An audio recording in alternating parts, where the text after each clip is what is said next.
Okay, we are back. Hopefully the music will come back. It kind of like stopped at this point, but maybe that's on purpose, or maybe when I click through some more, it will come back.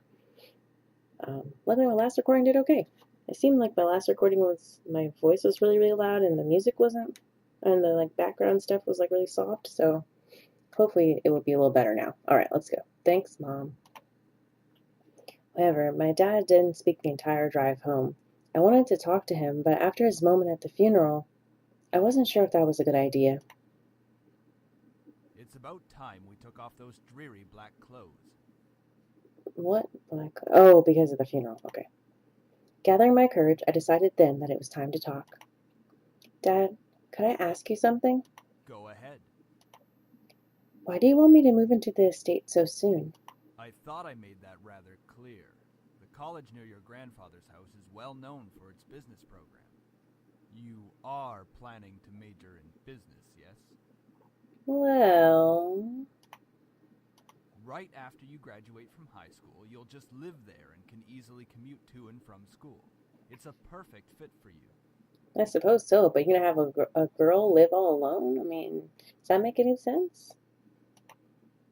But it's so sudden. You just decided so quickly right after the funeral. Don't be so sensitive. If you're like that in the real world, you'll be crushed.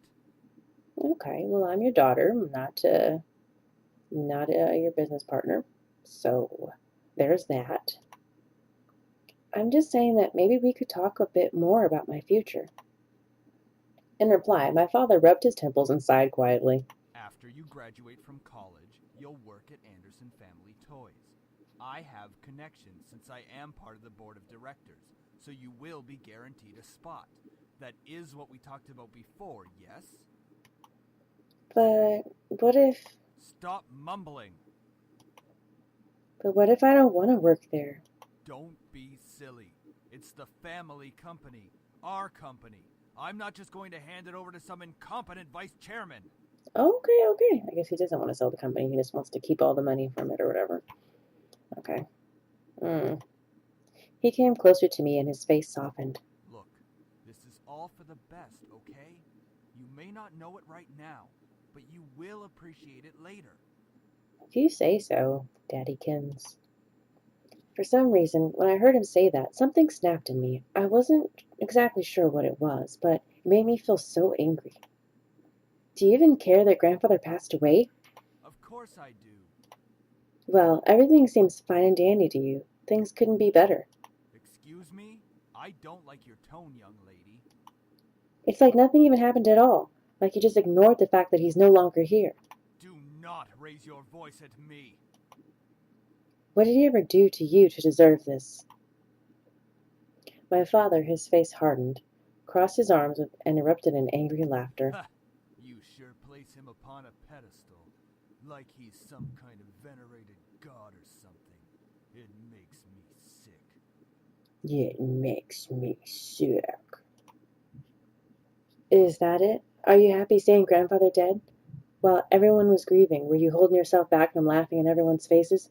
Did you feel just a bit happier seeing him lie in the graveyard? Oh, dear. A flash of rage crossed his face, and he whipped the back of his hand across my cheek. You don't know anything! Running your mouth like somehow you know everything that went on, when you're just a little girl that doesn't know how to keep her mouth shut! You did not know my father! You did not know what he was capable of!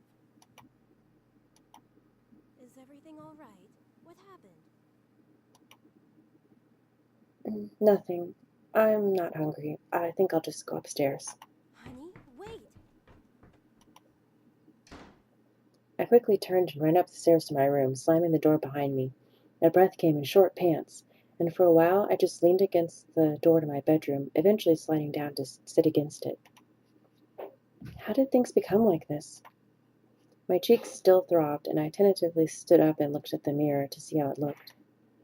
Hopefully it doesn't bruise. Huh, what am I saying?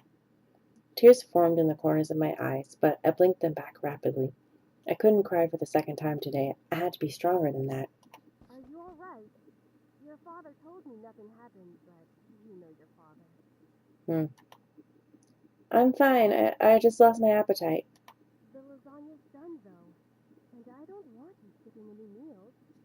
Are you sure? I would have been like, Mom, just bring that lasagna up here because I do love me some lasagna. It's probably delicious with all the meats and cheeses and noodles and pasta sauces and whatnots. You can go ahead and bring that upstairs and I'll eat it, Mom.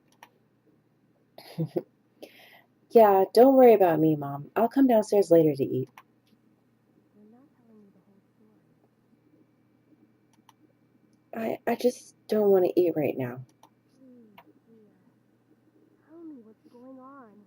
I wish you would tell me why you're being like this. Do you not know who your husband like you've lived with your husband all these years. Do you not get what type of person he is? Like you make it seem like you have no idea that he's like a mean old man. I wanted to tell her. A part of me was screaming to tell her what Dad had done. At the same time, I knew she couldn't fix anything. This is true. It's like she just sits there and doesn't do anything, so it's not like telling her is going to fix anything. Besides, I was moving out regardless. I remained silent, letting the event remain in the past. Well, I'll leave your food on the table if you want to eat it later. Finally, my mom left me alone. It was strange to think that she was only a few inches away from me, only separated by a single wooden door. I really didn't know what to do. I needed to do something, anything, to get my mind off of what just happened. Anything would be better than thinking any more about the pain still radiating from my cheek. I was going to move into my grandfather's house tomorrow. I should probably pack my stuff so I'd be prepared for tomorrow. Yeah, that was a good idea. I should start packing. I opened the closet, rummaging around for a while before I finally found 2 large bags. Pulling them out onto the floor of my room, I then began to empty my drawers and cabinets so that I could bring all my things with me. I didn't have much to bring, other than just clothes and some toiletries. It was kind of bizarre that I didn't have my many personal belongings. It wasn't like my luggage was completely devoid of them, but I certainly didn't have many things in my room that I would miss if I just suddenly left the house. Really quick, I just want to make sure, is everything up? Okay. Everything's turned up. I'm just confused about why there's no music. Maybe there's only maybe some certain parts don't have music. I don't know.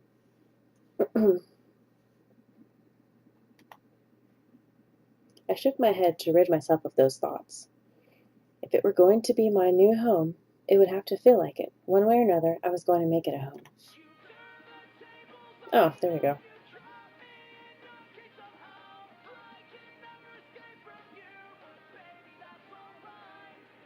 The cell phone ringtone is great. It sounds definitely like I don't know. It makes me think of like a anime or something, like a song that would be the theme song to an anime. Just as I was packing my things, my cell phone began ringing and vibrating in my pocket. I slid my phone out of my pocket and answered it while slowly easing myself into my bed. Who could possibly be calling? Hey, Anderson, you there? Is everything alright? We were worried about you, so we decided to call. No. Hello? I'm really glad you guys called. My voice managed to come out, though it was only a whisper. What happened? Are you okay? I need to have a girls' night. Oh, maybe they can come over to visit my new house. That would be fun. Well, I slowly began to tell them about the funeral that afternoon. A small silence followed when I was done recounting what happened, and to my relief, Naomi finally spoke up. I can't begin to imagine how you must be feeling right now. I'm so sorry. Do you want us to come over right now? No, it's okay. My dad isn't in a good mood, so could we just keep talking on the phone like this? Of course! We'd stay on the phone until the crack of dawn. Right, Suzu? Yeah. We're always here if you need us. After all, we wouldn't be the awesome triple threat trio without you, right? This is true. Yeah. Triple threat trio? That sounds like the name of a gang. Yeah, I mean, we're all taking on the world together. We've got to sound somewhat scary, or else no one's going to take us seriously. What's with you and naming things?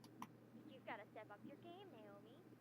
Falling behind the cool kids like Anderson and me. Hey! I'm a cool kid! If anything, I'd say you'd have to step up your game. We chatted cheerfully about all sorts of things. Very soon, I had forgotten about the events that day and was engaged in a conversation about Naomi's favorite TV show, some program called Herlock. Is it a Sherlock? That's cute. We all agreed that the actor playing the titular, that's such a weird word. Like, I get it, like the main character, like the title character, but it's just titular character. Certainly had a very distinctive look about him, with that long overcoat and scarf wrapped around his neck. We had many disagreements about who we thought was the coolest character. Yeah, he has really high cheekbones, and his eyes are pretty. Though I do have to say I prefer Jotson. Jotson is probably what it is, instead of like Watson. Jotson. And as a bonus, his actor is just so sassy. I looked at the clock hanging on the wall and realized how late it was. Whoa, it's already 1 a.m.? Sorry for keeping you guys up so late. I think I'm gonna hit the hay for tonight. See you guys at school tomorrow. I should probably shower and go to bed. I can't believe I stayed up this late just to talk to my friends. But it was really nice. Well, to the bathroom I go. I took a relaxing shower. Nothing beat hot water and the feeling of being clean. After drying myself, I promptly dressed in my pajamas and crawled into bed. Ah, a nice hot shower after a long day. I'm so glad to finally be in bed. It had been a really long day. I knew that I was wishing for something to change back in class, but I certainly wasn't expecting any of the things that happened today.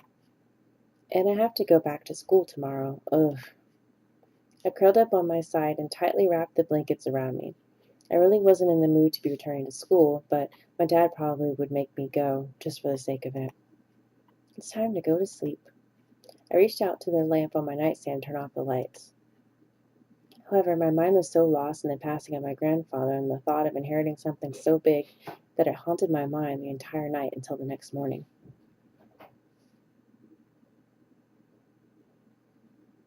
Oh, sorry.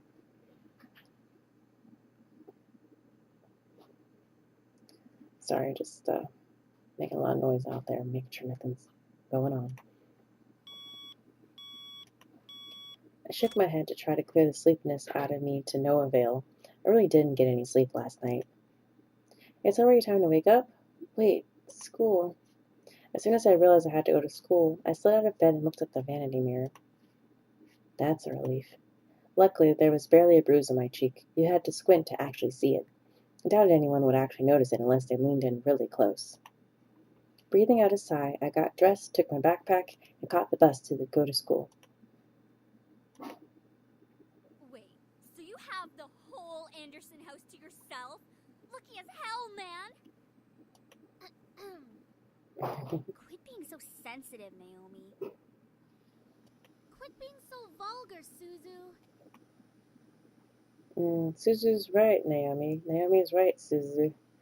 I hate when they make me choose.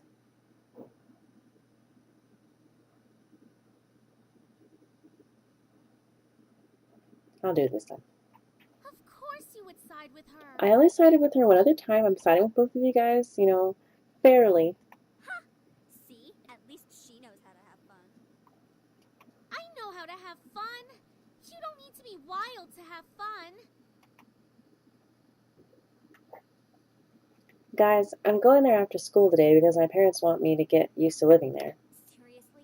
It hasn't even been a day since you came back to school. I know, but my parents want me to try living there as soon as possible. Still, that's really fast. Are you going to be okay? Of course, haha. But even in the comfort of my best friends, life seemed to keep testing me. Ooh, Hey! Don't go around shoving people like that. who did that? Bruh? Whoops. Oh. Did I strike a nerve, Capini? I thought that Lisette was supposed to be someone that everybody liked. Why is she being such a horrible, not cool person, hitting and shoving? She let out a small laugh as she twirled her hair around her finger. Lisette, one of the last people I wanted to see today. It's not me you should be apologizing to. Oh, Anderson. Hey, how's it going? I'm alright. Haven't you already heard, Lizette? Of what? Her grandfather's passing. Well, I'm sorry about that. I don't really watch a lot of news. It doesn't really sound like you mean it. I do mean it. Earnestly. Why wouldn't I? Typical Capini. Isn't her family involved with the mafia or something? I wouldn't be surprised if she brought out the bat from behind her back right this moment. I had nearly forgotten the crowd that followed Lisette, which was mostly comprised of people that no one wanted to see on a typical school day. No one had the slightest idea why exactly they followed Lisette around persistently, but they labeled themselves as social equals with her. That is out of line! Suzu comes from an honest family! Says the one whose family profits from political scandals. Yeah, your dad doesn't make anything unless he's in the court with dirty politicians. Hey, let's all calm down for a second, alright? I'm sure Anderson needs some time to recuperate. I mean, what just happened? We need to give her some respect. Okay, I'm going to stop for now, but I'll save and we can get back to it later. Bye, guys.